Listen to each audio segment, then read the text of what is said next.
Hi guys, welcome back to our channel Gaming Basics. In today's video, I will be teaching you guys how to exit a Slotomania game on your phone.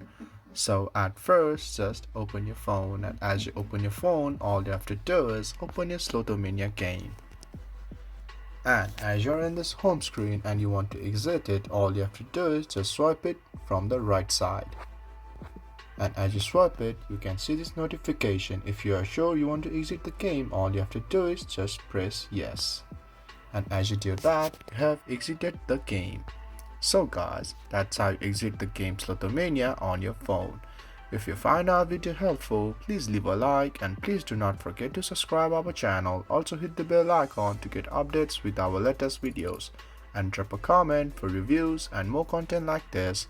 I will see you guys again in our next video. Thank you for watching.